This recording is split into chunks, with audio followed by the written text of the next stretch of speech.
Hello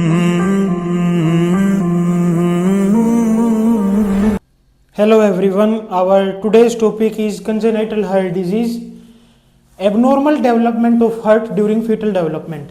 fetal development के दौरान जो है हार्ट की abnormal development हो जाती है। इसमें एक क्राइटेरिया आता है जिसका नाम होता है नाडास क्राइटेरिया।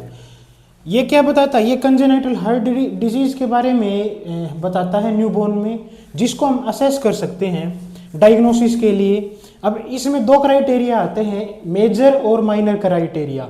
या तो एक मेजर क्राइटेरिया प्रेजेंट हो या फिर दो माइनर क्राइटेरिया प्रेजेंट हो, तो हम मान सकते हैं कि बच्चे को क्या है, कोई हार्ट डिजीज है।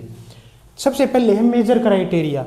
इसमें आते हैं सिस्टोलिक मर्मर अगर ग्रेड 3 या फिर इससे ज़्यादा है, डायस्टोलिक मर्मर है, साइनोसिस है और कंजस्टिव हार्ट फेलियर है।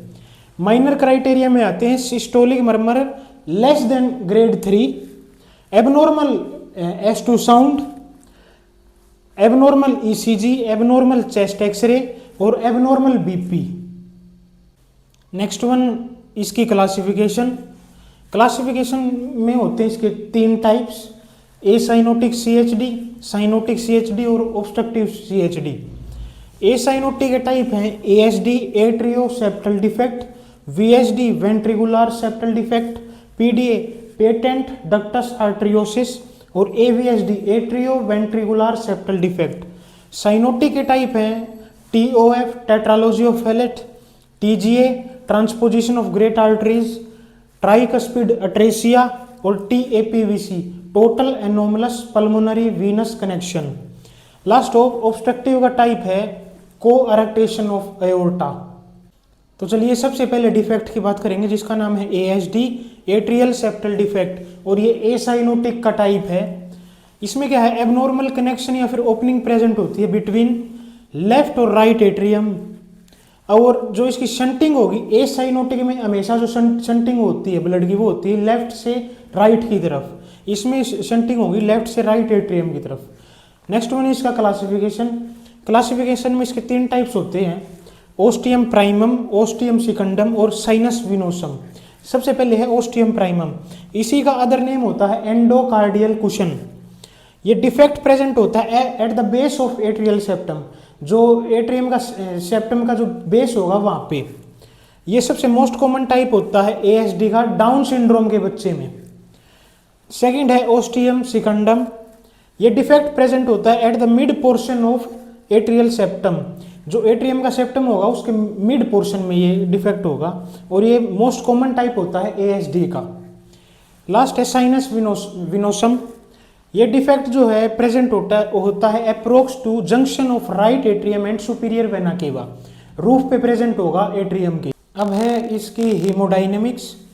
मैंने आपको बताया कि ASD में जो है शंटिंग होगी ब्लड की लेफ्ट एट्रियम से राइट एट्रियम में। अब राइट एट्रियम में क्या होगा, ब्लड का फ्लो इंक्रीज हो जाएगा। राइट एट्रियम में ब्लड का फ्लो इंक्रीज होगा तो जो राइट एट्रियम का ब्लड है वो राइट वेंट्रिकल में जाएगा, तो राइट वेंट्रिकल का भी ब्लड फ्लो इंक्रीज हो जाएगा। अब उसकी वजह से क्या होगा, राइट वेंट्रिकल पंप करेगा ब्लड को पल्मोनरी सर्कुलेशन में, जिसकी वजह से हो जाएगा पल्मोनरी हाइपरटेंशन। नेक्स्ट वन इसके क्लिनिकल फीचर्स, पल्मोनरी हाइपरटेंशन हो सकता है, निमोनिया हो सकता है due to recurrent chest infections के कारण। ऑस्कल्टेशन के दौरान जो है मर्मर सुनाई दे सकते हैं, डायस्टोलिक मर्मर सुनाई देगा ट्राइकस्पिड एरिया, सिस्टोलिक मर्मर सुनाई देगा पल्मोनिक एरिया। इसके अलावा कार्डियक एनलार्जमेंट हो सकता है और wide fixed split of S2 sound.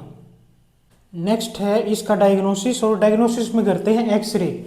इसमें हमको देखने को मिलेगा प्लीथोरिक लंग या फिर हिलार डान साइन, और इसमें जो चैम्बर का एनलार्जमेंट होता है वो होता है राइट एट्रियम और राइट वेंट्रिकल का। लेफ्ट एट्रियम और लेफ्ट वेंट्रिकल बिल्कुल नॉर्मल रहेंगे। लास्ट है इसकी मैनेजमेंट में कोई मैनेजमेंट नहीं होती, क्योंकि इसका मैक्सिमम चांसेस में स्पॉन्टेनियस क्लोजर हो जाता है इन्फेंसी के दौरान।